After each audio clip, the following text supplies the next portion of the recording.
seringkali banyak digunakan dalam desain-desain eksperimen ya. Dalam pendidikan kita ambil contoh misalkan sekalian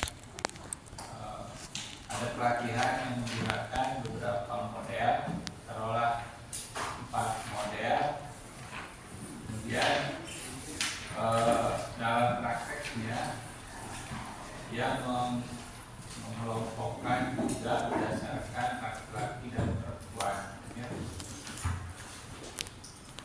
Nah, dari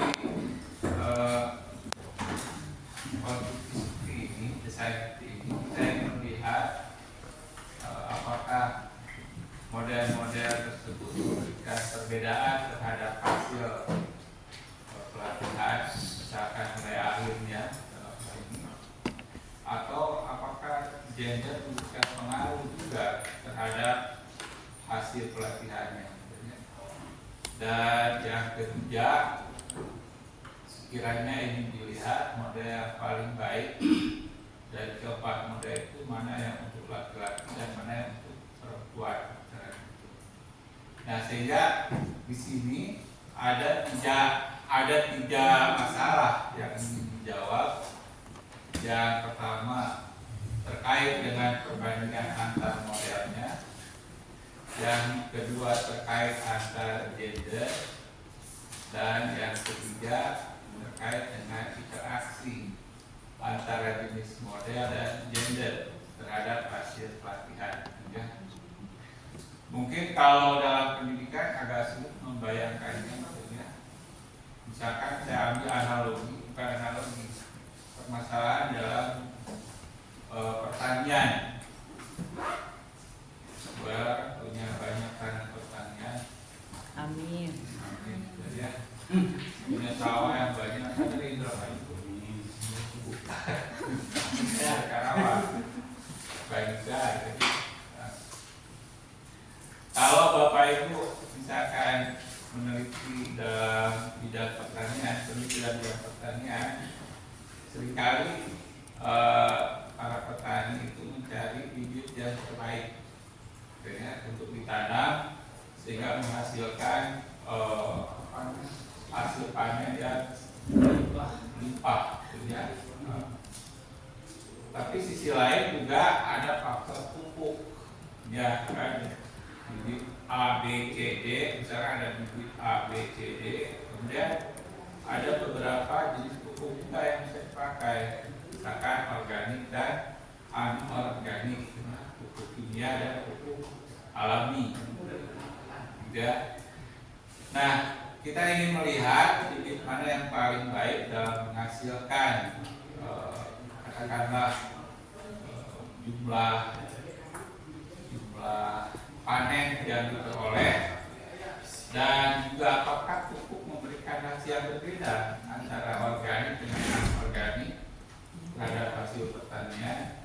Kemudian kombinasi yang mana yang paling baik antara bibit dan jenis pupuk dalam menghasilkan jumlah panen yang diperoleh ya. Namun itu bisa lebih mudah dipahami oleh Bapak Ibu. Di sini berarti ada tiga pertanyaan, perbandingan antar kolom, dalam hal ini perbandingan antar model, gitu ya. Kemudian perbandingan antar garis, dalam hal ini gender. Kalau tadi pupuk, ya. Dan yang ketiga interaksi antara jenis model dan gender dalam mencapai nilai akhir dari hasil pelatihan, gitu ya Bapak Ibu sekalian. Nah, kita bisa menganalisisnya dalam proses secara simultan, artinya sekaligus ketiga-tiganya bisa dijawab dalam satu perhitungan ya. Mungkin dalam bahasa Inggris silakan bisa diberi contoh Bapak Ibu dalam pendidikan bahasa Inggris, misalkan dalam pendidikan bahasa Inggris model pembelajaran gitu. Ya sama, kalau model pembelajaran boleh juga model pembelajaran. Terus yang satu lagi faktornya apa? tingkat kompetensi mahasiswa. Motivasi atau apa? Motivasi bisa. Terus student engagement. Terus hasil ini dilihatnya apa? Skills, keterampilan. Keterampilan, peningkatan keterampilan bahasa Inggris. Ya bisa ke motivasi tapi tetap dikelompokkan ya. Motivasinya tinggi, sedang, rendah gitu. Atau motivasi tinggi, rendah boleh. Jadi harus ada faktor kategorial. Yang kolom itu kategorial, yang baris juga kategorial. Ya. Jadi motivasinya dikategorikan. Kalau tadi Ibu mengukurnya ini model pembelajaran, terus motivasi, ya motivasinya dalam bentuk angka untuk setiap responden. Kita ingin melihat apakah jenis model itu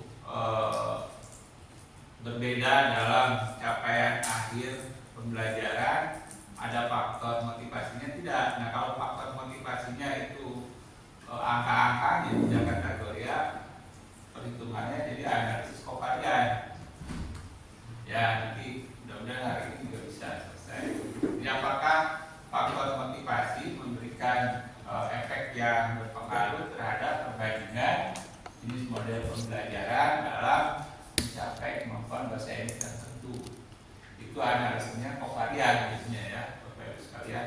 Artinya ada kovarian yang mungkin memberikan efek yang berbeda terhadap implementasi beberapa model pembelajaran dalam capaian kompetensi bahasa Inggris tertentu ya. Nah itu analisisnya kovarian bisa dipahami Bapak Ibu sekalian. Misalnya ini kemampuan vocabulary dalam bahasa Inggris ya. Ibu ingin menguji perbandingan model pembelajaran. Nah, yang ingin dilihat itu berdasarkan model adalah readingnya, kemampuan membaca. Nah, kemampuan vocabulary kan mungkin bisa berpengaruh secara tidak langsung terhadap kemampuan membaca, walaupun berdasarkan model-model yang berbeda. Berarti ketika kita ingin membandingkan model pembelajaran dalam pencapaian reading, perlu memperhatikan kemampuan vocabulary-nya ya. Nah, vocabulary di situ menjadi faktor kovarian yang perlu diperhatikan oleh kita ketika kita membandingkan beberapa model pembelajaran untuk melihat hasil kemampuan membaca dalam bahasa Inggrisnya. Itu kovarian ya. Berbeda nanti ada atau tidak adanya kovarian, berfungsi atau tidak berfungsinya kovarian nanti dianalisis terlebih dahulu. Apakah tinggi atau rendah korelasinya? Kalau vocabulary itu berkorelasi tinggi dengan kemampuan readingnya, berarti perlu diperhatikan ketika kita ingin membandingkannya berdasarkan model-model yang digunakan dalam penelitian. Begitu ya Bapak Ibu sekalian. Baik, mungkin mudah-mudahan itu bisa dibahas dan filenya sudah dikirimkan ke Bapak Ibu sebenarnya. Tinggal dibaca saja ya. Kalau Mas dia kan dibaca. Jadi yang ingin dibahas adalah 3 pertanyaan ini. Bagaimana kita melihat atau menganalisis perbandingan antara kelima model, bagaimana kita menganalisis perbandingan antar gender, dan bagaimana kita melihat pengaruh interaksi antara jenis model dan gender terhadap hasil suatu pelatihan. Ya. Nanti contohnya bisa diadaptasi untuk pendidikan dalam bahasa Inggris. Ya. Baik, nah di sini sebenarnya kelanjutan dari ANOVA. Mengapa disebut ANOVA 2 jalur? Karena kedua-duanya itu dianalisis. Kalau ANOVA biasa kan perbandingan antar kolom saja atau antar baris saja. Kalau di sini kita membandingkan antar kolomnya, antar barisnya. Nah, ada 2 jenis two-way ANOVA.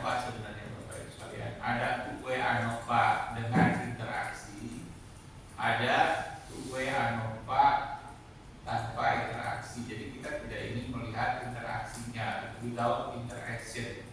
Ada yang with interaction, ada without interaction sebenarnya. Nah, yang without interaction itu jarang dibahas kan ya. Yang banyak dibahas dalam penelitian kita adalah with interaction, jadi dengan melihat interaksinya. Kalau yang tadi antara baris dan kolomnya saling lepas, hanya ada dalam satu tabel, kemudian diuji berdasarkan baris dan kolomnya. Nah, sebelum ke analisisnya, Bapak Ibu sekalian, saya ingin sedikit memberikan gambaran tentang interpretasi deskriptifnya dulu.